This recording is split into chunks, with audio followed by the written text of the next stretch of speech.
এই ফিতনার জামানায় মানুষের চরিত্র নষ্ট করে দেওয়ার একটা আকর্ষণীয় এবং চমৎকার উপাদান হলো এই মোবাইল ফোন। এত দূরে যাওয়া লাগবে না। এই যে আমাদের যুব সমাজ, তরুণ সমাজ আজকে অনেকেই বিপদগামী হয়ে যাচ্ছে শুধুমাত্র মোবাইল ফোনের অপব্যবহারের কারণে। মোবাইল ফোন ব্যবহার করতে আমি নিষেধ করছি না, কিন্তু তাদের অবস্থা হলো এমন, রাত ৩টা ৪টা পর্যন্ত তারা মোবাইলে তাহাজ্জুদ পড়ে। কথা বুঝেন নাই? ৩টা ৪টা পর্যন্ত জেগে থাকে, তারপরে সকালে ঘুম থেকে উঠে 10টায় 11টায় দুপুর 12টায় সকালের নাস্তা খায় না। তার ঘুমের অভ্যাস ঠিক নাই, খাদ্যাভ্যাসও ঠিক নাই। এই যে সকালের নাস্তা দিনের পর দিন করে না, তার পেটের ভেতরে হয়েছে গ্যাসের কারখানা।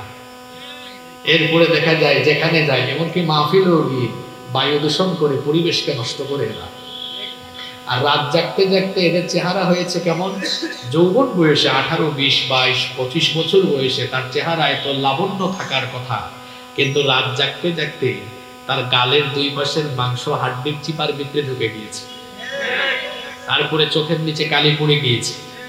তারপরে তার মাইগ্রেনের সমস্যা, কত ধরনের সমস্যা। রাস্তায় যখন হাঁটে 22-23 বছরের ছেলে ফার্মের মুরগির মতো ঝিমাই ঝিমাই হাঁটে। এই হলো যুবকদের অবস্থা। ও রাত 2টা 3টা পর্যন্ত ফেসবুক, ইউটিউব বা অন্যান্য জায়গায় পড়ে থাকে। তার কেরিয়ারকে ধ্বংসের দিকে নিয়ে যাচ্ছে। তার জীবনকে সে অসুস্থ জীবন হিসেবে রূপান্তর করে ফেলছে। এজন্য এক অসুস্থ জীবনের দিকে ধাবিত হওয়ার জন্য বর্তমান ইয়াং সোসাইটি পরস্পর প্রতিযোগিতায় লিপ্ত হয়েছে। কথা বুঝতে পারছেন তো? আচ্ছা, আমাকে যারা মোটরসাইকেল দিয়ে নিয়ে আসছে এরা কি এখানে আছে? কোথায় আছে? এই একজন, আর কোথায়? এই কয়েকজন আছে। আমি এদেরকে ধরবো আগে থেকেই ভাবছিলাম। আমার অভিজ্ঞতা হলো, মাহফিলে কিছু ছেলে পেলে থাকে, এরা শো অফ করে। হুজুরকে আনার সময় খুব পাকপাকুম করে আনবে, কয়েকটা ছবি তুলবে, তারপর আর কোনো খবর নাই। আর দেখা করে বলে কি, হুজুর আমি আপনার কঠিন ভক্ত। আসলে কঠিন ভক্ত হচ্ছেন সামনের কাতারেরা, কারণ এরা ওয়াজ শোনার জন্য অনেক আগে থেকে এসে জায়গা জুড়ে বসে আছে। প্রিয় 14 গ্রামবাসী, আমরা যে পৃথিবীতে বসবাস করছি, এই পৃথিবী সহ এই মহাবিশ্বের একদিন পরিসমাপ্তি ঘটে যাবে। সবকিছু একদিন ধ্বংস হয়ে গিয়ে কিয়ামত সংঘটিত হবে। কিয়ামত এটি কোন বছরের, কোন সালের, কোন মাসের, কত তারিখে অনুষ্ঠিত হবে, এটা একজন ছাড়া আর কেউ জানে না। যিনি সেটা জানেন তিনি কে? পৃথিবীর কোনো ফেরেশতাও জানেন না, কোনো নবী রাসূলও জানেন না এটা কখন হবে। এই জ্ঞান কেবলমাত্র একজনের কাছে আছে। নবী করিম সাল্লাল্লাহু আলাইহি ওয়াসাল্লাম মক্কি জিন্দেগিতে যখন মক্কার কাফির মুশরিকদেরকে কিয়ামতের কথা বলতেন, তারা তখন জিজ্ঞেস করত, আশ্চর্য ব্যাপার, কি করে এই মহাবিশ্ব একদিন চূর্ণ বিচূর্ণ লণ্ডভণ্ড হয়ে যাবে, কি করে কিয়ামত অনুষ্ঠিত হবে, এটা আমাদের বুঝে আসে না। তো তুমি যেহেতু বলছো কিয়ামত হবে, কোন মাসের কত তারিখে, কখন এটা হবে আমাদেরকে বলো। তারা যখন নবীজির কাছে এই বিষয়ে জিজ্ঞেস করত, আল্লাহর নবী তখন চুপচাপ থাকতেন, কারণ আল্লাহর নবী তো আল্লাহর শেখানো ভাষা ছাড়া কথা বলেন না। নবীরা তাই বলেন যা ওহী হিসাবে আল্লাহর কাছ থেকে আসে। এজন্য আল্লাহ তাআলা বলেছেন, ওয়া মা ইয়ানতিকু আনিল হাওয়া ইন হুয়া ইল্লা ওয়াহায়ুন ইউহা। আমার নবী তো বানিয়ে কিছুই বলেন না, মনোবৃত্তির অনুসরণ করে কিছু বলেন না। তিনি তাই বলেন যা ওহী হিসাবে তার কাছে আসে। যখন কাফির মুশরিকরা তাকে বলতো কখন সেই কিয়ামতের ঘটনা সংঘটিত হবে, রব্বুল আলামিন তখন তার নবীকে বললেন, ও নবী আপনি তাদেরকে জবাব দেন, ইয়াসআলুকান নাসু আনিস সাআহ, তারা জিজ্ঞেস করত কখন কিয়ামত অনুষ্ঠিত হবে। আল্লাহ তাআলা তার নবীকে বললেন, আপনি জবাব দেন, কুল ইন্নামা ইলমুহা ইনদাল্লাহ। এই অপারেটর, তুমি কি অপারেটিং সিস্টেম জানো না? এই এরকম কুতুর কুতুর হয় কেন আওয়াজে? মাস্টার কমাও, রিভাইভ একটু কমাও। তুমি বুঝো না তো ব্যবসা আরম্ভ করছো কেন? আল্লাহ তার নবীকে বললেন, ও নবী, আপনি এদেরকে জবাব দেন কিয়ামতের ঘটনা কখন ঘটবে, এটা একজন ছাড়া আর কেউ জানেন না। যিনি জানেন সবাই বলেন তিনি কে? তবে এই কিয়ামত সংগঠিত হওয়ার আগে পৃথিবীতে কি কি ঘটবে, কোন কোন আলামত, কোন কোন সাইন প্রকাশিত হলে পরে কিয়ামতের ঘটনা ঘটবে, সেগুলো আমাদেরকে জানিয়ে গিয়েছেন মুহাম্মাদুর রাসূলুল্লাহ সাল্লাল্লাহু আলাইহি ওয়াসাল্লাম। নবীজি বলতেন, তোমরা জিজ্ঞেস করো আমাকে কিয়ামত কখন হবে, আমি তো শেষ নবী, আমার পরে আর কোনো নবী নাই। যেহেতু আমি চলে এসেছি, তার মানে কিয়ামত কাছাকাছি চলে এসেছে।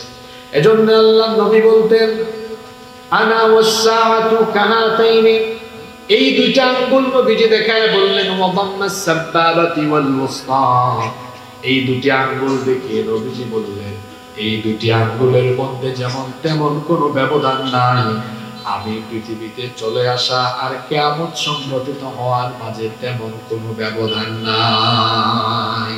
অর্থাৎ এটা খুব নিকটে, খুব কাছে।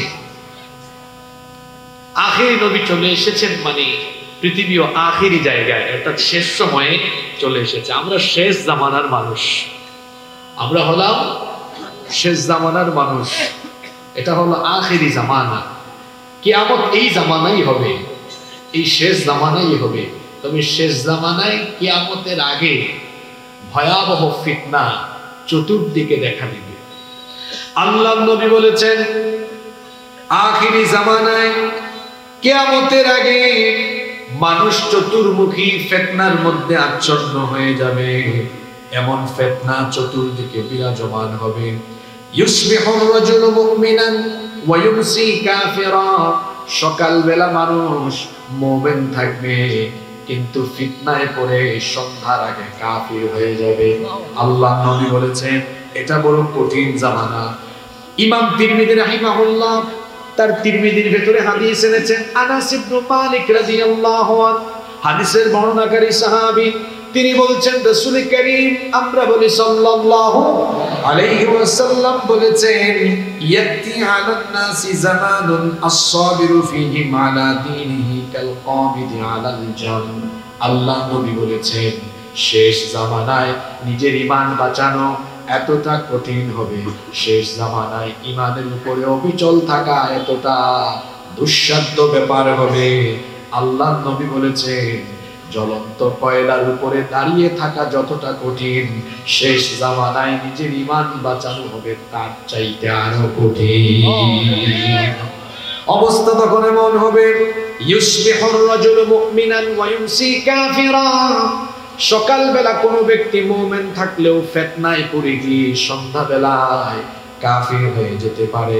আল্লাহ নবী আরো বলেছেন, ওয়া ইউমসি মুমিনান ওয়া ইউসবিহু কাফিরা, সন্ধ্যাবেলা রাতের বেলা কোনো ব্যক্তি মুমিন থাকলেও ফিতনায় পড়ে ওই ব্যক্তি সকালের আগে কাফের হয়ে যাওয়ার সম্ভাবনা আছে।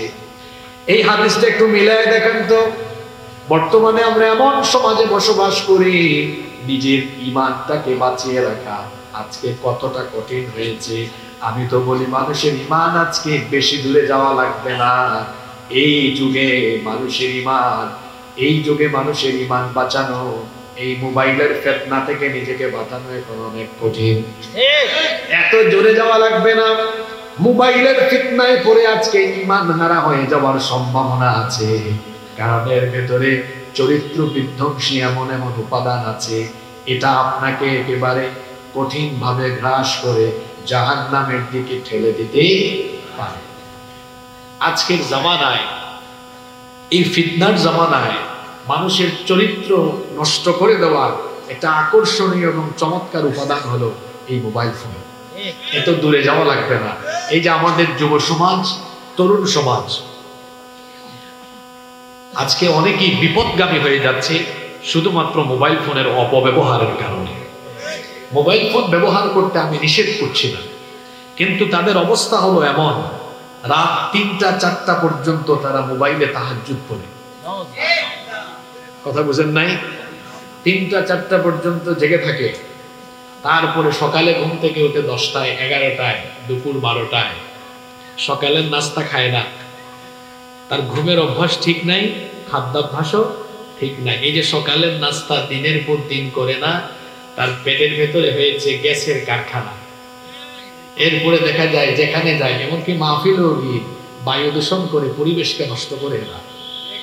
আর রাত জাগতে জাগতে এদের চেহারা হয়েছে কেমন, যৌবন বয়সে 18, 20, 22, 25 বছর বয়সে তার চেহারায় তো লাবণ্য থাকার কথা, কিন্তু রাত জাগতে জাগতে তার গালের 2 পাশের মাংস হাড্ডির চিপার ভিতরে ঢুকে গিয়েছে।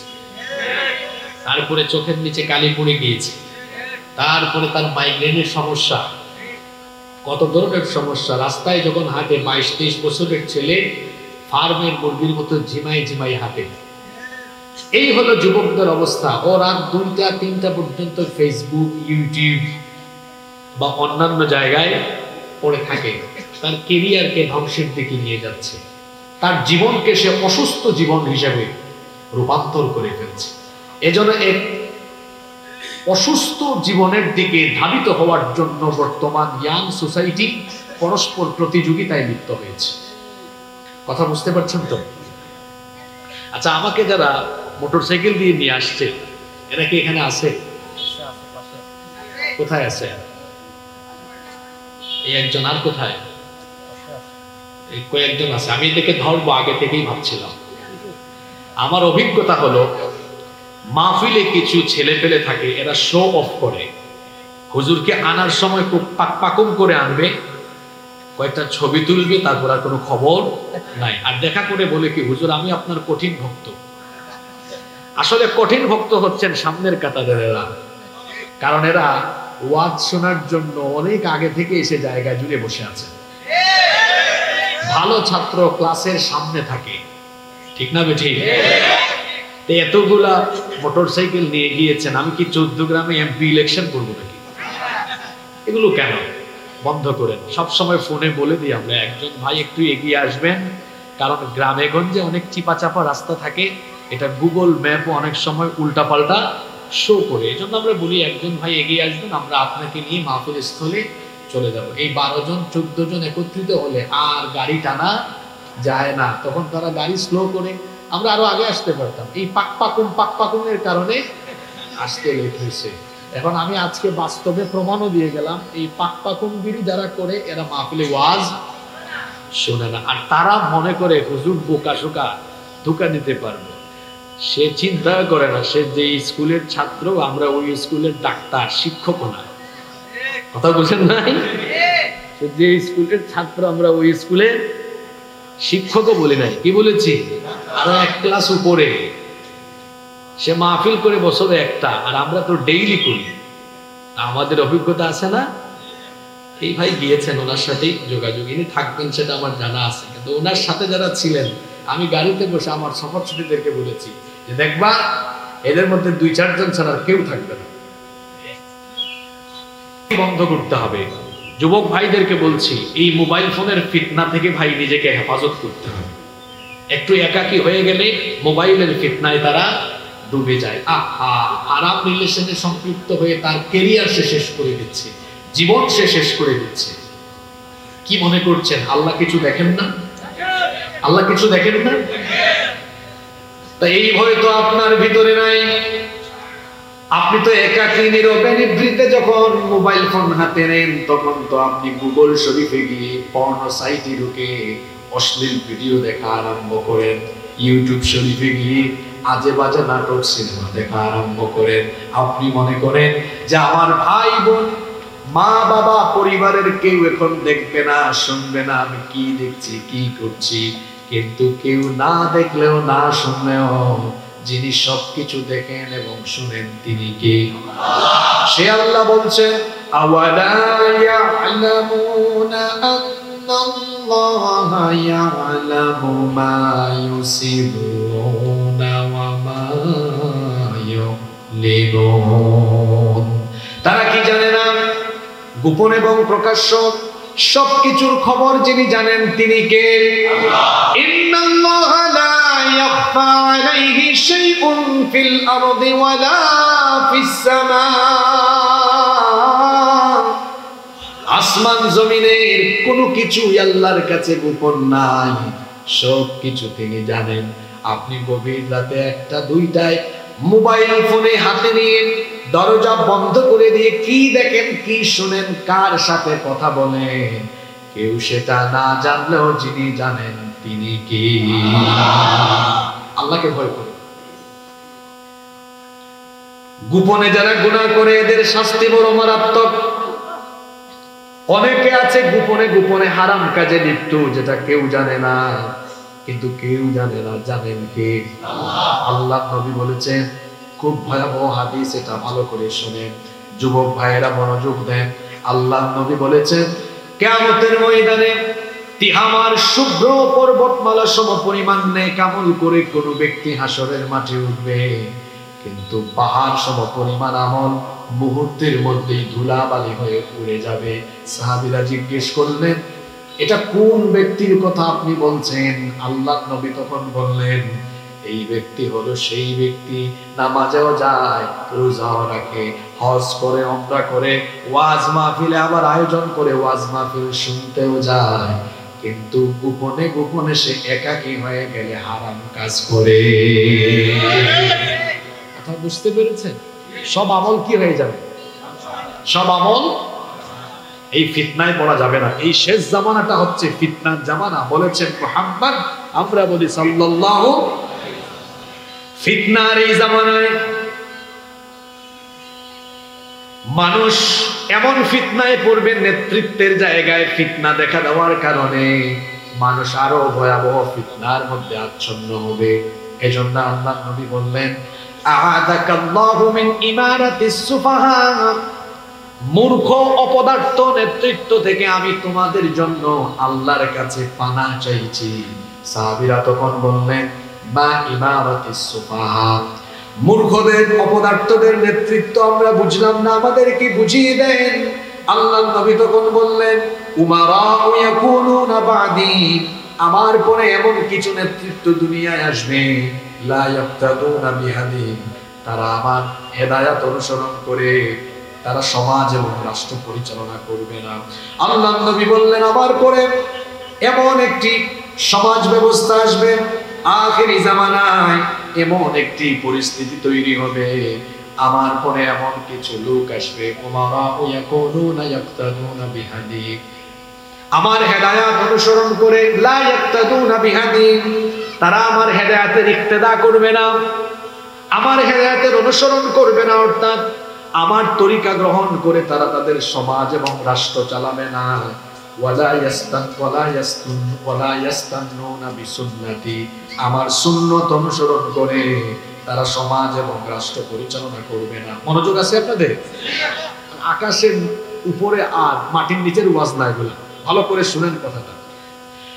আল্লাহ নবী বলেছেন, আমার পরে এমন এক জামানা আসবে, লা ইয়াক্তাদুনা বিহাদি, আমার হিদায়াতের ইক্তেদা করা হবে না, ওয়ালা ইয়াস্তান্নুনা বিসুন্নতি, আমার সুন্নতের অনুসরণ করা হবে না, আমার দেখানো পথ এবং পথে, আমার দেখানো আদর্শ মতে সমাজ এবং রাষ্ট্র চলবে। এখন বলেন তো দেখি, আপনাদের দেশের মসজিদগুলো আল্লাহর আইনে চললেও আপনাদের দেশের সমাজ আর রাষ্ট্র চলে আল্লাহর আইনে না মানুষের আইনে? বুঝে শুনে উত্তর দিয়ে, আল্লাহর আইনে না মানুষের আইনে? তাহলে শেষ জামানায় আল্লাহ নবীজি বলেছেন, সমাজ এমন কিছু অপদার্থ অথর্ব সমাজ আসবে, যেই সমাজে অযোগ্য অপদার্থরা নেতৃত্ব দিবে, সেই সমাজের নেতৃত্ব হবে এমন আল্লাহর আইন বাদ দিয়ে তারা নিজেরা আইন বানিয়ে সমাজ রাষ্ট্র পরিচালনা করবে। তাহলে আল্লাহ নবীর আদেশ অনুযায়ী আমরা কি বর্তমানে সভ্য সমাজে আছি না অথর্ব সমাজে আছি? পৃথিবীর কোন নবী বা রাসূল মানুষের তৈরি করা আইন প্রতিষ্ঠার জন্য তারা কাজ করেন নাই, বরং সকল নবী এবং রাসূল এই পৃথিবীতে যার হুকুম, যার বিধান কায়েমের জন্য কাজ করেছেন তিনি কে? এজন্য আল্লাহ বলেছেন ইনিল হুকমু ইল্লা লিল্লাহ, আল্লাহ ছাড়া কারো হুকুম চলবে না। আলা লাহুল খালকু ওয়াল আমর, সৃষ্টি যার, আইন চলবে। আসমান কার? জমিন কার? আইন চলবে কি আমার বাপ দাদা? আইন চলবে কার? জোরে বলেন, আইন চলবে কার? আল্লাহর নবী সতর্ক করেছেন, কিন্তু শেষ জামানায় আইন চলবে কারো বাপের, কারো স্বামীর, কারো চাচার।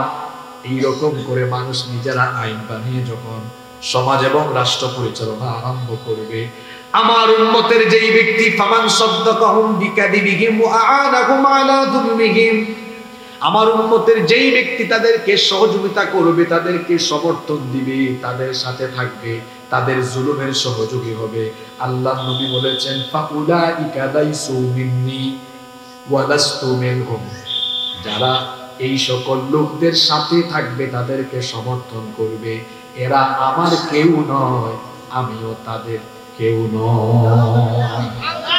জান এবার যা মন চায় তাকে করেন গা, আমি তো আপনারে পিটাইয়া হেদায়েতের পথে আনতে পারবো না। এই হাদিস এটা শোনার পরেও কেউ যদি কিছুক্ষণ আপেলে আর ফুটবলে যায়, আমার তো কিছু করার নেই, আমি মনে করব তার বিবেকের মধ্যে শয়তান পেশাব করে দিয়েছে। এজন্য সে সুন্দর কথাটা বুঝে না। কি বলেছেন? ফামান সাদ্দাকাহুম বিকাদিবিহিম ওয়া আ'ানাহুম আলা যুলমিহিম ফাউলাইকা লাইসু মিন্নি ওয়া লাস্তু মিনহুম, যে ব্যক্তি তাদেরকে সমর্থন করবে, তাদের জুলুমের সহযোগী হবে, তাদের সাথে থাকবে, সহযোগী হবে, আমি তাদের কেউ না, তারা আমার। আমরা কি রাসূলের সুপারিশ চাই না? জোরে বলেন, চাই না? তাহলে অমুকের দলে তমুকের দলে নয়, মুসলমান থাকবে রাসূলের দলে। কার দলে কোথায় যান আপনি? বেঈমান, বেনামাজি, ইসলাম বিরোধী, এমনকি দেশদ্রোহী, দেশকে আরেক দেশের হাতে তুলে দেয় এমন বেঈমানের সাথে চলাফেরা করে, আছে না? না, আমরা বড় অবাক হচ্ছি, আমরা বড় অবাক হচ্ছি। এক ফেরাউন যেতে না যেতে আরো কিছু লোক নতুন করে এই রূপ ধারণ করার অপচেষ্টা করছে। আমার দেশকে অস্থিতিশীল করে দেওয়ার জন্য প্রতিনিয়ত অপচেষ্টা চলছে। পাশের দেশের দাদারা আমার দেশের ব্যাপারে ষড়যন্ত্র করতে করতে এখন আমার দেশ দখলে তারা মরিয়া। তাদের একটু টিভি চ্যানেল আছে, এক লোক দেবে খাই লাফায়, মলম বিক্রেতার মতো লাফায়, মানচিত্র দেখায় দেখায় বলে এই যে এই অংশটা চট্টগ্রাম, এটা দখল করতে পারলে আমাদের এই হবে, ওই হবে। দাদা বাবুদেরকে সতর্ক করছি, আমার দেশের মানচিত্রের উপরে নজর দিলে তোমাদের মানচিত্র ক্ষত বিক্ষত হয়ে যাবে। আর ইসকনের মাধ্যমে যদি বাংলাদেশকে অস্থিতিশীল করার কোনো অপচেষ্টা চালানো হয়, আমরা সতর্ক করছি, এটা গুজরাট নয়, এটা সিকিম নয়, এটা হায়দ্রাবাদ নয়, এটা বাংলাদেশ। এখানে ইসকনের মাধ্যমে আরএসএস এর গুন্ডারা গুন্ডামি করার অপচেষ্টা করলে 14 কোটি মুসলমান দাঁত ভাঙা জবাব দিবে।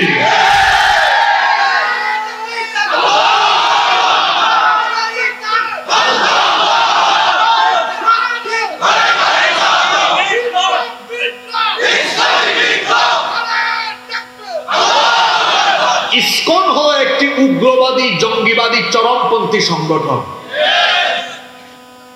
ইসকন মানে হলো international society for Krishna consciousness, আন্তর্জাতিক ভাবনামৃত, আন্তর্জাতিক কৃষ্ণ ভাবনামৃত সংঘ।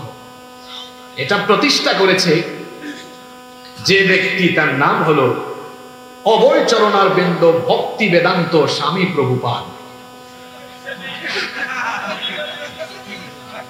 তারা আসেন কেন?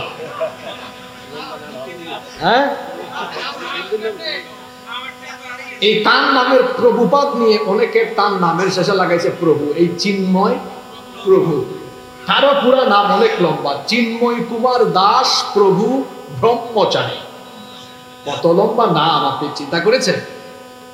তো শোনেন, এটা প্রতিষ্ঠা হয়েছে 1966 সালে। আশ্চর্যের একটা ব্যাপার আছে, সেটা হলো এদের হেডকোয়ার্টার ভারতের পশ্চিমবঙ্গের নদিয়া জেলার মায়াপুরে, কিন্তু সংগঠনটি প্রতিষ্ঠা হয়েছে মার্কিন যুক্তরাষ্ট্রের নিউ ইয়র্কে। যে ব্যক্তি এটা প্রতিষ্ঠা করেছে এই ব্যক্তি হিন্দুদের কোন শিক্ষালয়ে পড়াশোনা করে নাই, পড়াশোনা করেছে খ্রিস্টানদের চার্চে। এই ইসকনকে আপনারা অনেকে মনে করেন যে হিন্দুদের ধর্মীয় সংগঠন, না, ইসকন হলো হিন্দু লেবাসধারী ইহুদি নিয়ন্ত্রিত একটি সংগঠন। এটা ইহুদিবাদ, এটা ইহুদিবাদ প্রচারকারী একটি সংগঠন, কিন্তু লেবাস ধরেছে হিন্দুদের। এজন্য সনাতনী হিন্দুদের সাথে ইসকনওয়ালাদের অনেক বিরোধ আছে, এবং বাংলাদেশে এমন বহু অভিযোগ আছে ইসকনের অনেক উগ্রপন্থী চরমপন্থীরা সনাতনী হিন্দুদের বাড়িঘর জায়গা জমি দখল করেছে, এমনকি বলাৎকার আর যৌন নিপীড়নের অভিযোগ এদের ব্যাপারে হয়েছে। এরা এত খারাপ, ভারতে তারা বিভিন্ন সময়ে সাম্প্রদায়িক দাঙ্গা লাগিয়ে ভারতের পরিবেশকে তারা অস্থিতিশীল করে তুলেছে। এই যে চিন্ময়কে গ্রেফতার করা হয়েছে একটা রাষ্ট্রদ্রোহ মামলায়, তাদের অনুসারীরা কতটা উগ্র এবং চরমপন্থী হলে পরে আদালত চত্বরে আমার এক আইনজীবী ভাইকে নির্মমভাবে কুপিয়ে তারা হত্যা করেছে। হত্যা করা হয়েছে কাকে? আইনজীবীকে। আর গ্রেফতার হয়েছে তার আগে চিন্ময় রাষ্ট্রদ্রোহী মামলায়। বিবৃতি এসেছে ভারতের পররাষ্ট্র মন্ত্রণালয় থেকে। আচ্ছা, বিবৃতি তো আসার কথা ছিল আইনজীবী হত্যা নিয়ে, না এসে আসলো চিন্ময়ের ব্যাপারে। দাদা বাবুরা, আমরা বুঝে ফেলেছি এর আগেও তো বাংলাদেশে অনেক হিন্দুদের উপরে অত্যাচার হয়েছে। বিশ্বজিৎকে হত্যা করা হয়েছে কুপিয়ে কুপিয়ে, মনে আছে আপনাদের? ওই যে বিএনপির গয়েশ্বর চন্দ্র রায়, আর এক মহিলা ওই যে নিপুণ রায় না কি জানি নাম, এছাড়া আরো বিভিন্ন সময়ে হিন্দুদের উপরে অনেক সময় নির্যাতন হয়েছে। পররাষ্ট্র মন্ত্রণালয়ের জবানে তখন তারা লেগে গিয়েছিল, চিন্ময় রাষ্ট্রদ্রোহ অপরাধ করেছে, আমার দেশের লাল সবুজ পতাকার উপরে তাদের উগ্রবাদী গেরুয়া রঙের পতাকা উড়িয়ে আমার লাল সবুজ পতাকাকে অপমান যখন করেছে, আমার দেশের আইন তাকে গ্রেফতার করেছে। এখন তার অনুসারীরা কুপিয়ে কুপিয়ে আমার এক আইনজীবী ভাইকে হত্যা করেছে। উচিত ছিল পররাষ্ট্র মন্ত্রণালয় থেকে, তাদের দেশের পররাষ্ট্র মন্ত্রণালয় থেকে আইনজীবী হত্যার ব্যাপারে বিবৃতি দেওয়া, সেটা না দিয়ে এই সন্ত্রাসীর পক্ষে, এই রাষ্ট্রদ্রোহীর পক্ষে বিবৃতি দিয়ে ভারতের দাদা বাবুরা, ভারতের সরকার প্রমাণ করেছে তারা হলো সন্ত্রাসীদের মদতদাতা। তাদের মুখে সাম্প্রদায়িক সম্প্রীতির কথা মানায় না, কারণ তাদের দেশে সংখ্যালঘু হিসাবে মুসলিমরা সবচেয়ে বেশি নির্যাতিত। এই তো গত কয়েকদিন আগেই 4 জনকে মসজিদের ভেতরে নির্মমভাবে হত্যা করা হয়েছে, জানেন কিনা আপনারা?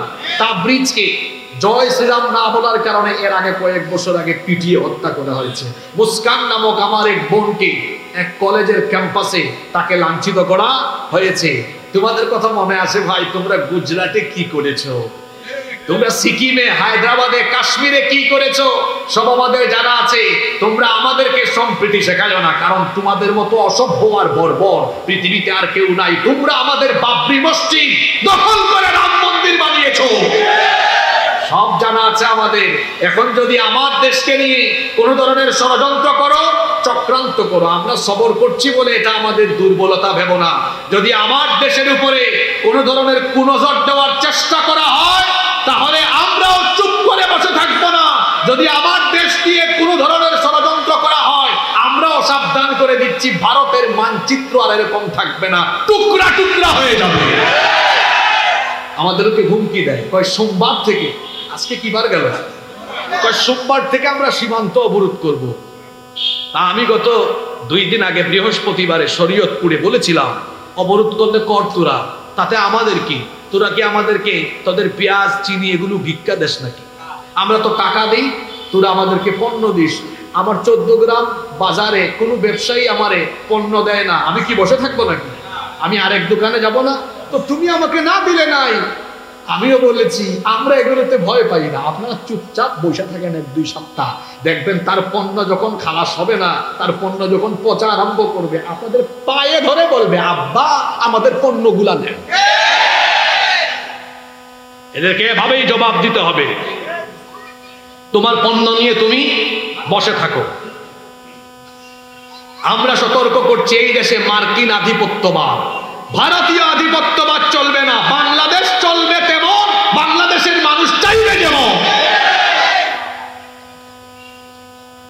কোন হাদিসে ছিলাম মনে আছে? সেখান থেকে এই কথাগুলোর অবতারণা হয়েছে। আল্লাহ নবী সতর্ক করে গিয়েছেন, শেষ জামানায় কিয়ামতের আগে আমার দেখানো পথ মত বাদ দিয়ে নিজেদের তৈরি করা আইন দিয়ে মুসলমান তার সমাজ রাষ্ট্র পরিচালনা আরম্ভ করবে। আজকে কি সেই জায়গায় আমরা চলে আসছি না? কোথায় যাচ্ছেন আপনি বলেন? কোথায় যাচ্ছেন আপনি? জমিন তো হলো আল্লাহর, এই জমিনে আইন চলবে কার? আল্লাহর দেওয়া আইন কানুন প্রতিষ্ঠা বাদ দিয়ে মুসলমান যদি তার নিজের বানানো আইন বা অন্য কারো বানানো আইন মতাদর্শ বাস্তবায়নের জন্য চেষ্টা করে, তাহলে সেই ব্যক্তি সরাসরি আল্লাহর সাথে কুফর করে, শিরিক করে এবং আল্লাহর সাথে সে খোদাদ্রোহী কাজে লিপ্ত হয়ে যায়। এজন্য আমরা যতদিন বেঁচে থাকবো, আমরা আমাদের রক্ত, ঘাম, আমাদের জীবনের শক্তি সামর্থ্য সব খরচ করব আল্লাহর দ্বীনের পথে। বলেন ইনশাআল্লাহ।